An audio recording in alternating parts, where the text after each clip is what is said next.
happy Monday, and welcome back to another edition of Accessible Alpha's Market Update, this time for the week beginning September 23rd. Welcome back.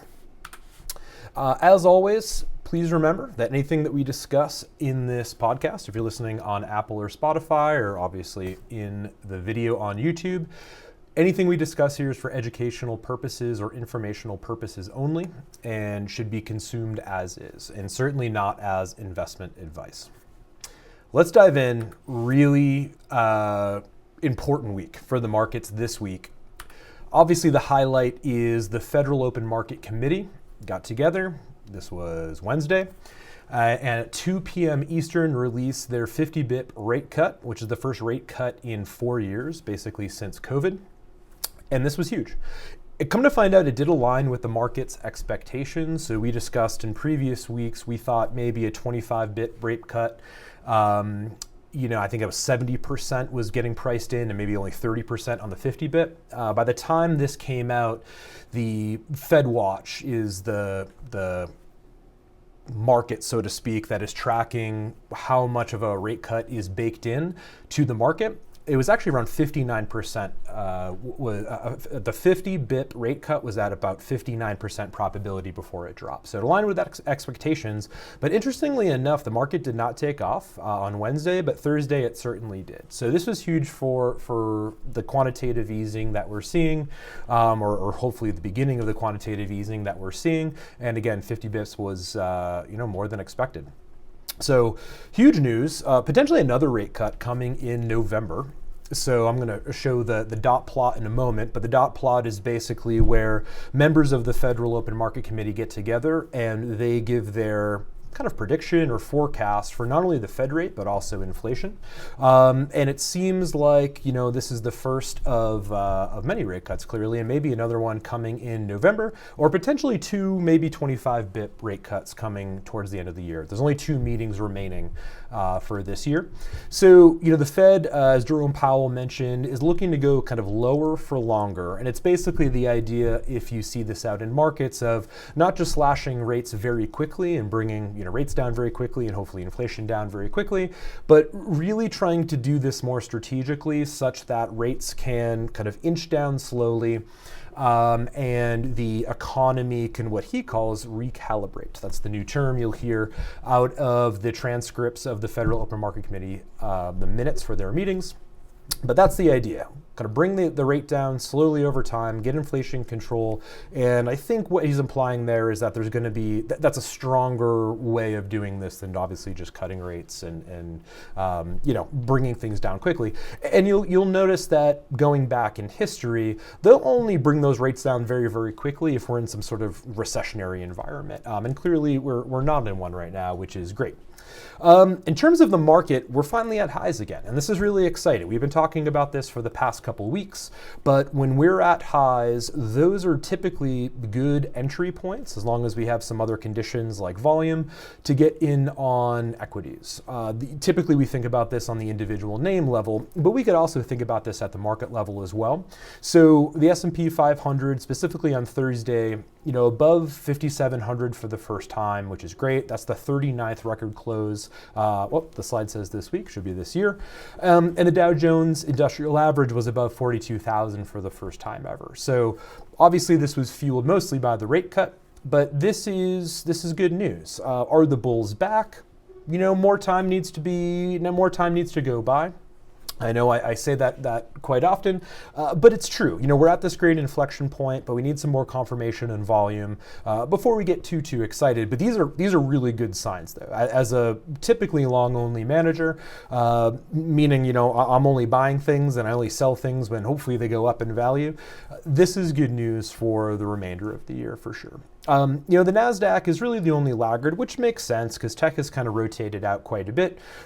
It almost touched the 20,000 level on Thursday, but it's still 4% off It's July 10th high of 20,690. So a bit of some room there to go, but again, really good news for the markets this week.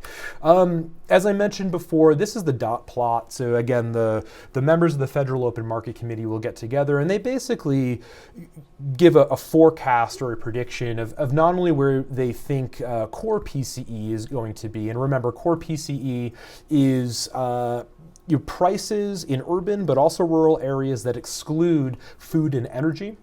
And a function of that, in a way, is the Fed funds rate. They're trying to bring inflation down, and they can do that by keeping rates, maybe artificially high. And when they cut those down, they also want to see kind of inflation come down as well. That's a healthy equilibrium in the economy. And as you can see on the plot here, basically going out to 2026, this is where they hope to, in blue, get the inflation, core PCE to that 2% level. And that's always their target for inflation. And we can see, how they, at least now, estimate or predict where the Fed funds rate is going to be as inflation comes down to that 2%. And again, the market is right now thinking we could get maybe another 50 bip rate cut in November. Maybe again, there's 2 meetings left, so there could be 2 25 bip rate cuts over the next 2 meetings. We don't know, but it seems like this is the first of many, which is great, and inflation is falling in line, which is great. So good news for the equity markets. I've spoken about this in the last couple weeks. These 2 slides, by the way, are from Edward Jones's weekly market wrap that comes out. I read it on the weekend. I think it comes out on Friday, but it is great. Just a great overview of what has happened in markets, both from an economic and macroeconomic standpoint, but also, a company news standpoint. But these 2 slides are from there. I've spoken about this concept in the last couple weeks, but it's basically the idea of, if you have the first of many rate cuts in a non-recessionary environment, history has shown that the forward returns in the market have been pretty strong. So that's that kind of teal green line going up there. This plot calls it insurance cuts, which I kind of like. The recession cuts are clearly bringing rates down, bringing the federal funds rate down because we're in a recession. We need to actually jumpstart the economy. We do that by bringing rates down, which increases the propensity for lending. That obviously has the forward rates have been negative because we're in a recession. And right now we're not in a recession. We've had positive GDP growth. And actually next week, we're going to get the next kind of Q2 estimate of GDP, which I think everyone assumes to be positive. So long story short, Fed rate, that cut last week was by far the highlight in the market. And the market reacted positively to it. And given history, it seems like that could be good news for forward rates in the markets. The time will tell, but so far so good. So on the company news standpoint, I wanted to actually highlight something because I get asked this quite frequently.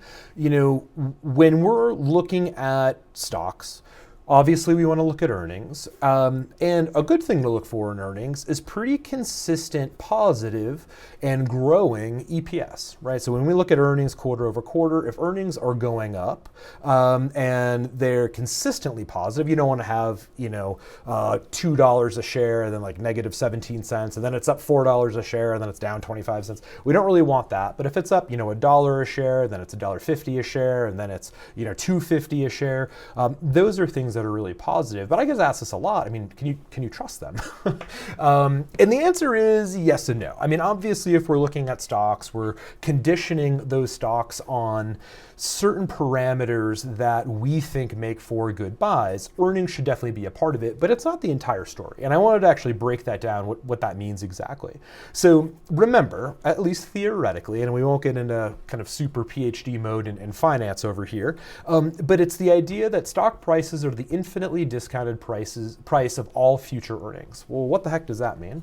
Over on the right, we have what's called the Gordon growth model, which is a pretty famous but very stylized model for explaining stock prices. And it's the idea of, the dividend that you'll get, next year, we'll call it. And I know obviously dividends typically come out quarterly, but think about the dividends that you'll get next year will kind of grow in perpetuity But also the return on that equity will grow in perpetuity. So the Gordon growth model basically says that, well, if we take these dividends and they grow in perpetuity, and then we discount them by the return on equity minus how much the dividends actually spin off, you're going to get the current stock price. And the reason why I bring that up is that it basically shows that dividends or earnings is just one piece of the puzzle. And the other piece is basically what we think the future rate is going to be, that future return on equity. So this is where you'll have this phenomenon of stocks actually going up in price, but they'll have negative earnings, or earnings will miss based on estimates. And people are like, well, how's that so? And then the opposite is true. Well, where you'll have these, stocks that'll beat and the price actually gaps down. Well, it's because the market feels that growth in perpetuity is diminished in some way. Maybe there's market pressures, or maybe the companies, they don't agree with where the company's going strategically. There's basically two pieces, the earnings and then the kind of future earnings that make up a stock price, at least theoretically. And I want to talk about that because I'm seeing this quite a bit lately, where, for example, last week we spoke about Adobe. And then, kind of last week, we had earnings. And so this week I'll talk about Steelcase and Lennar. These three companies beat on earnings, but actually gapped down. Meaning the stock price actually opened lower than it closed at the day before, which is really strange. But in all three cases, these gap downs were attributable to guidance in some way. So the market believes that yes, they beat on earnings kind of today or this time around, but there's some pressure that we didn't know of before that is now putting pressure on the stock price in the future. But then the opposite is true, where we have, opening gap ups on missed earnings. So Darden, for example, released their earnings. They missed according to estimates, but they actually gapped up almost 9%. So it's kind of the inverse, right? Where earnings weren't exactly what we thought today, but, in specific to Darden's case, they released their new, what they call, quote, aggressive promotional strategy, end quote, where using Uber and whatnot for some of their holdings like Olive Garden, the market actually was very bullish on that. So yes, they missed on earnings today, but we think, given what they're going to do in the future, a lot of cash flow is going to be coming in. And again, because stock prices are kind of the infinitely discounted, earnings that you'll see in the future, that actually caused the price to go up. So I wanted to highlight this because this is a question I get quite often, when it relates to earnings. And basically the answer here is, yes, we want to pay attention to earnings, but it's not the only thing that we should pay attention to. And keep in mind that there are earnings that you'll see today and clearly earnings in the future. And the stock market is typically pricing in both of those simultaneously. So anyway, an interesting dynamic and something to pay attention to as you look for stocks that you care about. So let's move over to the indexes. There is a lot going on over here. So you will notice that, let me switch this back to S&P. I highlighted basically a couple things here. So when I'm looking at the indexes, basically what I'm looking for is how healthy is the market? What is the buying kind of potential in the market, and how are investors thinking about buying in the market? And that's usually a function of not only price, but volume.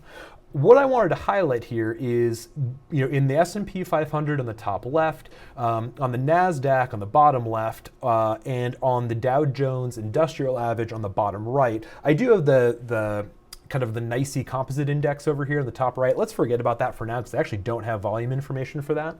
But what I wanted to highlight here is that you'll notice that we had a great bull run in all three of these indexes. And we had the spike in volume here. And after this spike in volume, we basically saw a decrease in price. And then we basically marched through Q2 and saw the same thing. We saw this spike in volume. And this decrease in the decrease in price was basically kind of already happening. But again, we marched forward a little bit, and we saw a spike in volume right at the end of Q2, and then we saw this huge sell-off really starting in mid-July, and we kind of hitting home again in the beginning of August. But you'll notice that here we are, and we have a big old spike in volume right here on Friday, September 20th. And the market's at an all-time high.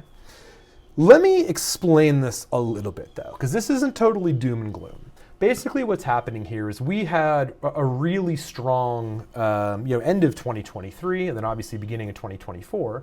You'll notice that these spikes happen on Fridays. Each of these spikes happen on Fridays. You'll also notice that each of these spikes happen basically towards the end of the quarter. And these very large institutional, funds and endowments and pensions and whatnot that hold a lot of stock, they will rebalance towards the end of quarters. So it's not hugely surprising that once we see this big volume spike, for example, prices tend to go down a little bit because maybe they're rotating out of things like tech, things like Nvidia or Apple or Meta or Google. We've seen this quite a bit, and you talked about this quite a bit in previous weeks. So this shouldn't be too much of a surprise. This should actually be a pretty intuitive phenomenon that you're seeing. And again, when we kind of go through Q2, we get to the end of Q2, and we see, these actually 3 spikes really before we hit, July. And again, after we hit that, we see those big sell spikes, then we see the sell-off beginning in the middle of July, and then really reinforced at the beginning of August. And now again, at the end of Q3, we're seeing another, what I'll call a sell spike or just a volume spike. Again, this doesn't necessarily mean gloom and doom, but I did want to point it out because it should kind of give you some empirical evidence of some intuition of what's happening in markets. When we have really strong bull runs, we would expect funds at the end of quarters as they're rebalancing to sell the things that have done really well. And I think that's why we're seeing some of the rotations that we are into more defensive securities like energy and utilities and staples, and out of things like, technology and the discretionary sector. So, again, can't predict the future. I do think that the 50 bip rate cut should help, and it should, now that debt is a little bit more cheap, we maybe would expect markets to continue to rise. And obviously we do have, in the previous slide, I talked about the forward rate in the market seemingly does pretty strong. But I definitely wanted to point this out. Who knows what we're going to see in the beginning of Q4? That's why I put this, what's going to happen in Q4? I don't know. But we are at market highs, and when we're at market highs, basically 2 things happen. I know this is obvious, but this is something to really think about in your trading. When you're at a market high, I'm somebody who waits for confirmation. Are the bulls going to jump back in? And the confirmation for me comes from the things that the stocks that folks are buying. So think technology, think discretionary type trading. But it also comes in how much they buy. So look for volume spikes. Look for volume spikes not only in the indexes but also in the individual names as well. So I know I've been saying this for a few weeks now, but it kind of is a waiting game. We have to see, are the bulls back? And there actually was a good quote from Ed Jones's weekly market wrap that I wanted just to cite directly because I think it really does wrap up how I feel about where the market is right now. And they say, quote, "The start of a rate cutting cycle that coincides with no recession has historically led to strong forward equity returns. However, because valuations are currently elevated relative to history, we think the upside will be more modest than previous soft landing cycles." Again, this is a bit more of a prediction. I try to stay away from predictions, but if I had to predict something, I agree with what the Ed Jones kind of weekly market wrap is saying here. Because the valuations are so high now, because we're at a market top, but because we have a Fed rate cut, I think things are going to be okay. I think the market's going to be strengthening a bit. I just don't know how much. So I am a person that needs confirmation. I have to wait and see.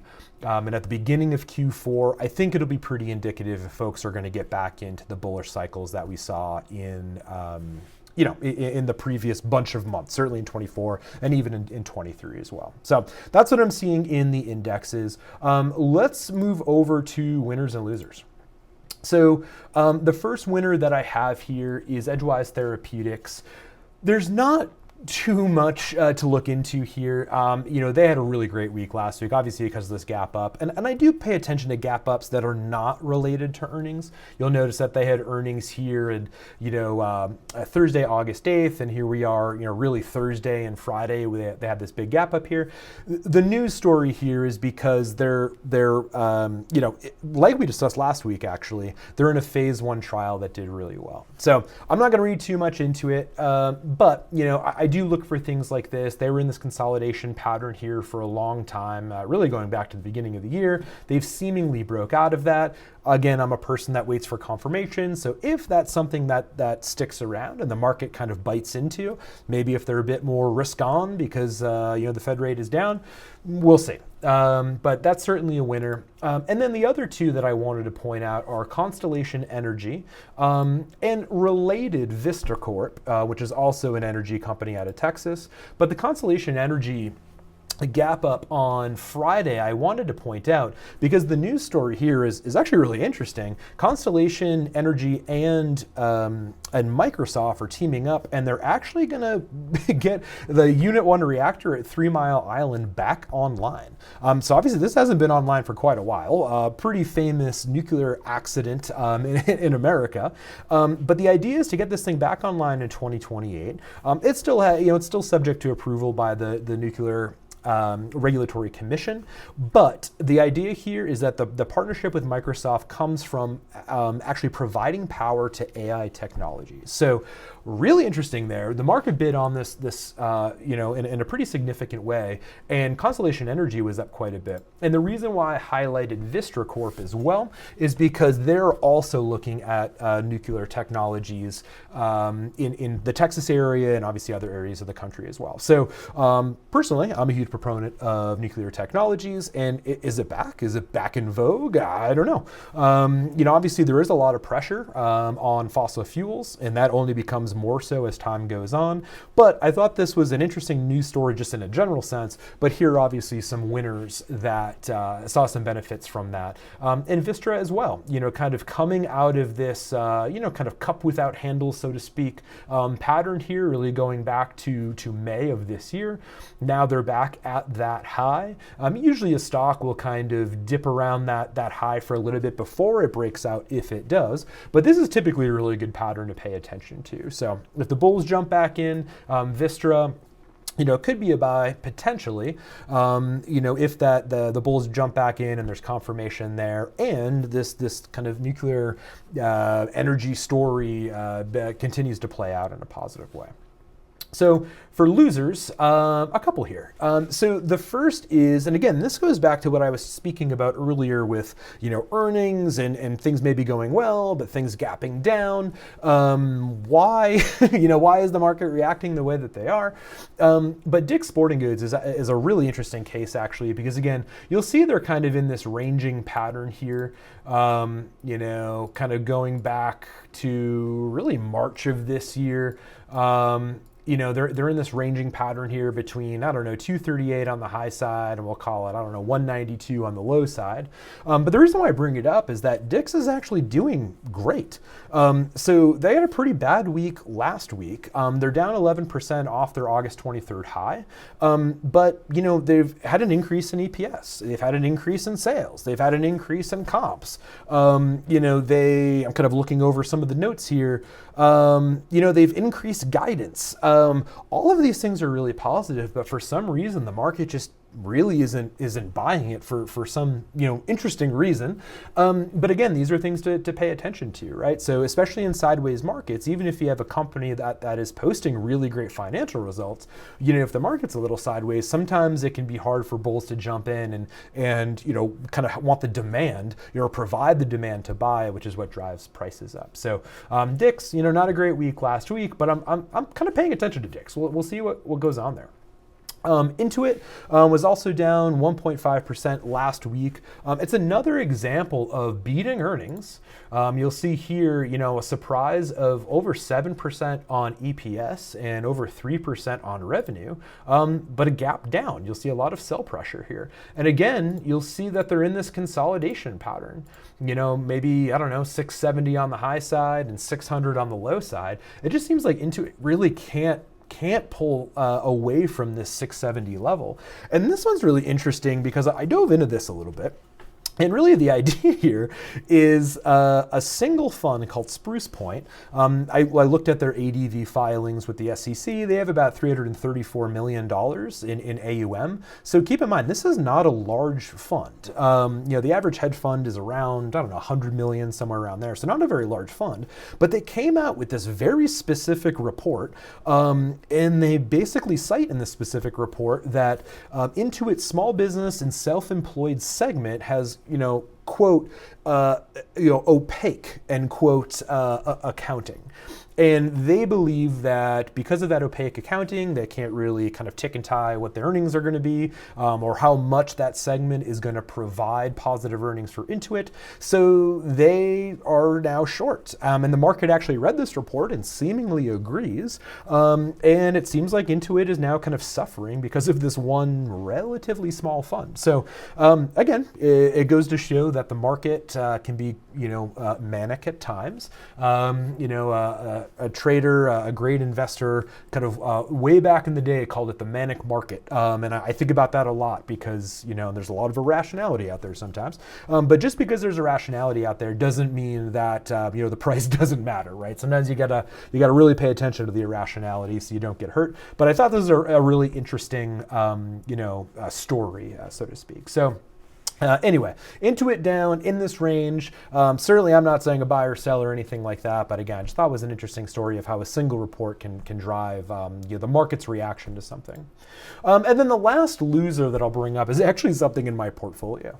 But the reason why I wanted to bring it up is that, so I got into Natural Grocers by Vitamin Cottage. I got in on August 9th. I'm up about 12% in those 45 days. Natural Grocers is actually down last week about 1%. But the reason why I wanted to bring this up is that Natural Grocers is a what I call a tag-along stock to something like Sprouts. Sprouts has been doing really well. Here, I'll actually just kind of plug it in real quick so you can see.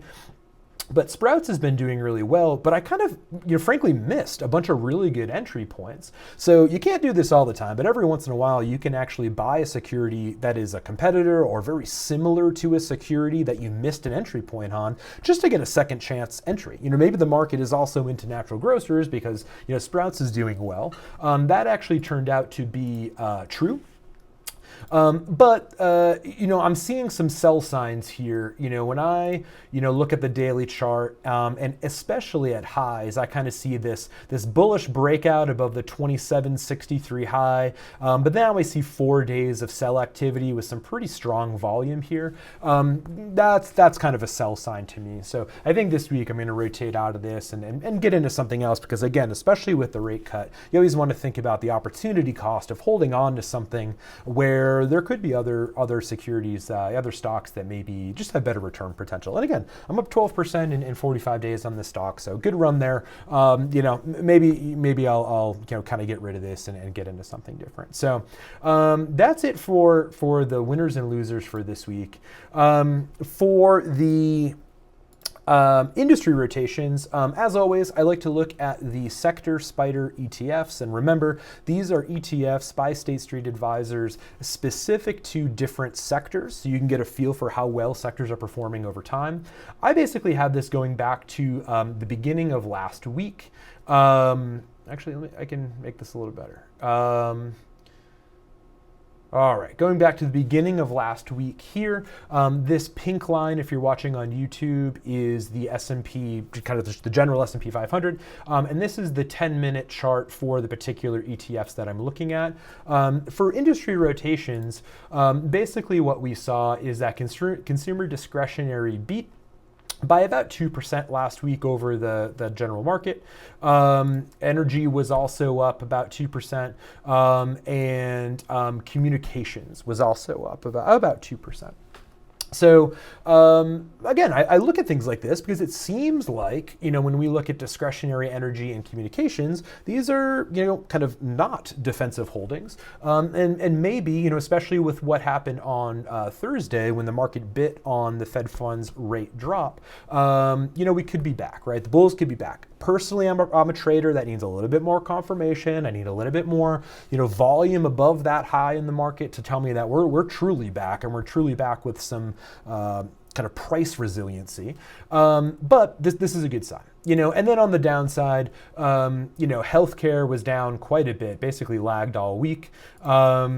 The consumer staples was also down, and real estate was also down. Real estate was actually interesting because I would have thought that with the rate coming down, real estate I thought would kind of pop up. I was wrong there. And I actually did buy Lennar, which is the second largest home building company in the US. And I actually bought them thinking that they would beat on earnings, which they did. But previous to what I said a little bit ago, they beat on earnings, but actually gapped down because they had to bring down their full year 24 guidance. So, I'm actually going to hold on to that. We'll see how that pans out. But real estate was also down.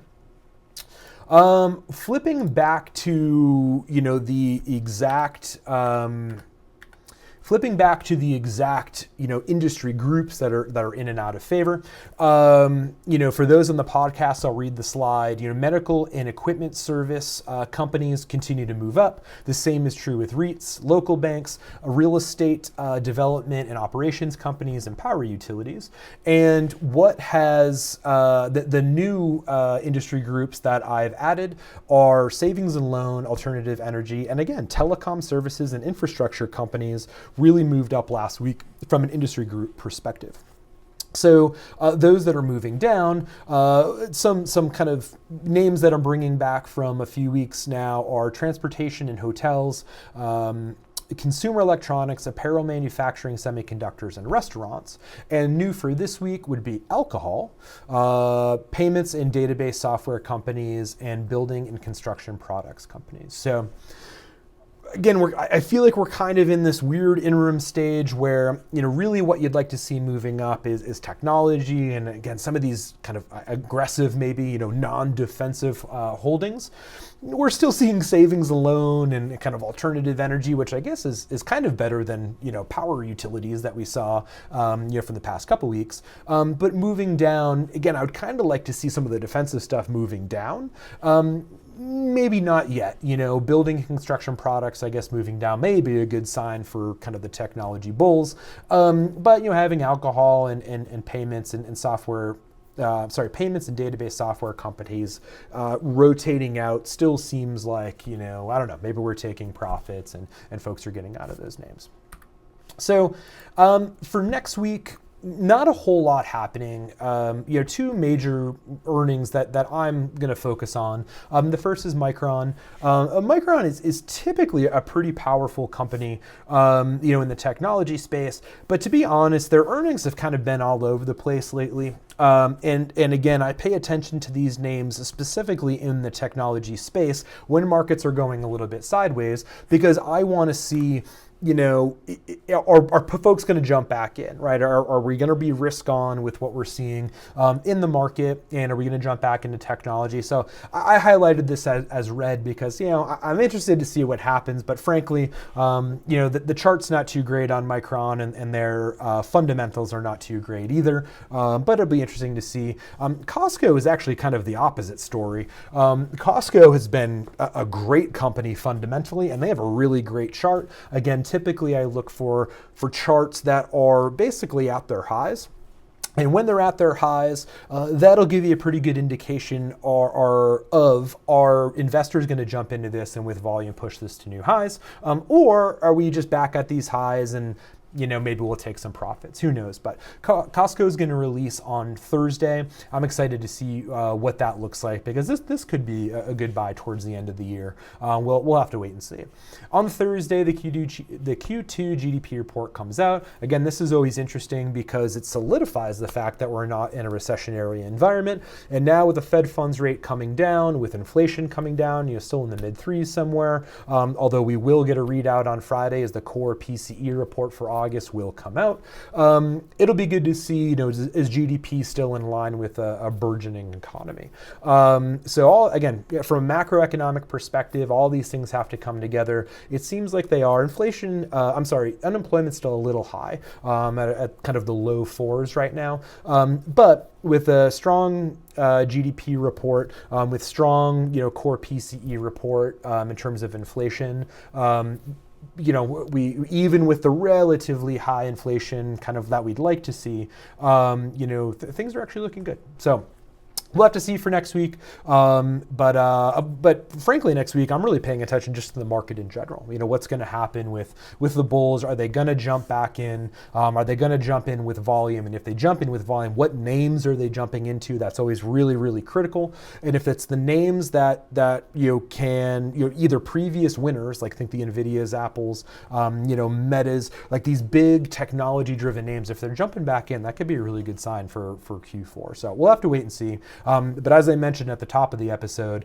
typically towards the end of the quarter, we're going to see some sell-offs. And when we see those sell-offs, like we saw on Friday, who knows? Will the market go down, even if just a small correction, and then go back up? Will things remain the same? Or, will we not see that behavior? Will we see kind of markets jump back up? I don't know. I think next week will be really interesting. That's personally what I'm paying attention to. So I'm going to give you a few quotes of the week, given what I feel is as this week's importance when it comes to this inflection point of being back at market highs. As you've probably seen by now, the traders that I follow are kind of tried and true investment managers. While yes, I have a PhD in finance, and I'm now working through a PhD in computer science, and yes, I work on algorithmic trading and all these cool new technologies, which I'm very passionate about. All of that algorithmic work is really systematizing tried and true methods for reading markets and individual securities. So you'll notice the names on here are a bit older, but these are the guys that I look up to, quite frankly. So I'll just kind of go down the line here, but I think patience is the name of the game, especially at market highs. And it's the idea of, as Jesse Livermore discusses, quote, patience is essential for trading, and when there is nothing to do, do nothing, end quote. I think this is so hard for traders. It really is. But if markets are sideways and you're not sure what to do, don't do anything. Benjamin Graham, who was one of the two real kind of idols for Warren Buffett as he matured as a trader and an investment manager, Benjamin Graham says, quote, successful investing is about managing risk, not avoiding it. Patience is one of the most important factors, end quote. Again, I just think it's unbelievably important. If you want to manage risk, don't do things that you're unsure of. You don't have to trade. You can just sit around and do nothing. And it's actually sometimes a great strategy. Charlie Munger, Warren Buffett's partner who recently passed away, Charlie Munger says, quote, the big money is not in the buying and selling, but in the waiting, end quote. Warren Buffett says, quote, the stock market is a device for transferring money from the impatient to the patient, end quote. I see this all the time with day traders. You'll go on Reddit, the day trading subreddit or the future subreddit. A lot of folks will lose money because they're impatient. There's not a great setup, but they get in anyway. Or the market's sideways, but they're impatient. There's enough bulls here, let's go. You can lose a lot of money doing that. I've made those mistakes in the past, but you should learn pretty quickly not to do that. Only trade when you feel great about the setup, when you feel great about the stock, when you feel great about the market, you feel like you understand what's going on. Finally, to round this out, Bill Lipschutz says, quote, if most traders would learn to sit on their hands 50% of the time, they would make a lot more money, end quote. Couldn't agree more. I guess you have to learn those lessons. I certainly had to. But again, point being, if you're not sure what's going on, I'm not really sure what's going on with this market right now. I'm happy we're at highs. I'm happy that the Fed funds rate has down 50 bips. I'm happy that the dot plot says we're probably going to get more. I'm certainly happy that the economy seemingly is doing well when it comes from a GDP standpoint and an inflation standpoint. but I haven't seen the confirmation that me personally as a trader needs to see to get back into some of these names. And until I see that confirmation, I'm going to sit on my hands. I have a couple good holdings. I'm not fully deployed with my capital though.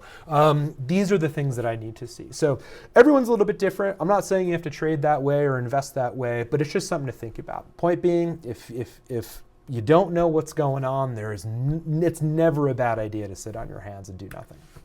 So that's it for this week. Thank you so much for supporting, the podcasts and the YouTube videos. As always, it's so helpful if you can like the video, you can subscribe to the channel. These come out every Monday morning at 8 a.m. Eastern time. On the podcast, if you can rate the podcast, that's always really helpful. It'll kind of boost it up in the algorithms over there and recommend it to different folks. And I'll put it in the description, but join our Discord. As I mentioned, we have this Discord server where you can come in, we can chat throughout the week about markets, about stocks, about economic data, things that we're seeing. We have some professional traders in there. We have a lot of students and amateur traders in there. We'd love to have you. So please join if you haven't already. We would love to see you. So thank you for watching and listening this week.